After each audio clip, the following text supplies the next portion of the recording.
আগামী বছর আবার পরীক্ষা দেব।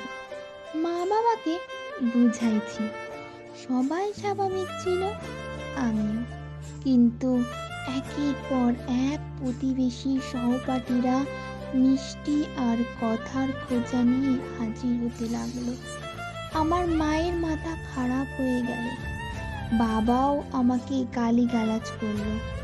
যে মা বাবা গতকাল আমার মাথায় হাত রেখে বলেছিল, চিন্তা করিস না, বুড়ো হয়ে যাস নাই, সামনের বার আবার পরীক্ষা দিস, বছর যাইতে কয়দিন, অথচ প্রতিবেশীদের মিষ্টি পেয়ে সেই বাবা মা আমাকে জুতা দিয়ে পিটল। শুধু তাই নয়, আমার উপর রাগ করে বাবা পাতের ভাত লাথি মেরে ফেলে দিল। অনেক চেষ্টা করেছি লুকিয়ে থাকার, পারলাম না।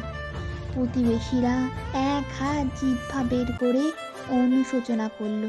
শুধু অনুশোচনা নয়, আমার জন্য নাকি আমার মা দায়ী। মায়ের আশকারা পেয়ে আমি নষ্ট হয়ে গেছি। তাদের কৈফিয়ত পেয়ে আমার বাবা মাকে উঠানে প্রচুর মেরেছে। মা এখনো বেহুশ।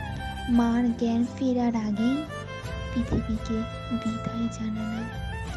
ভালো থাকবেন প্রতিবেশীরা, ভালো থেকো সহপাঠী বন্ধুরা।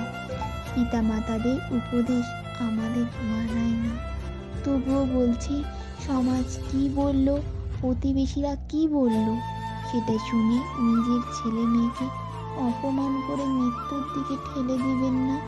মনে রাখবেন, ছেলে মেয়েটা আপনার, তাদের নয়।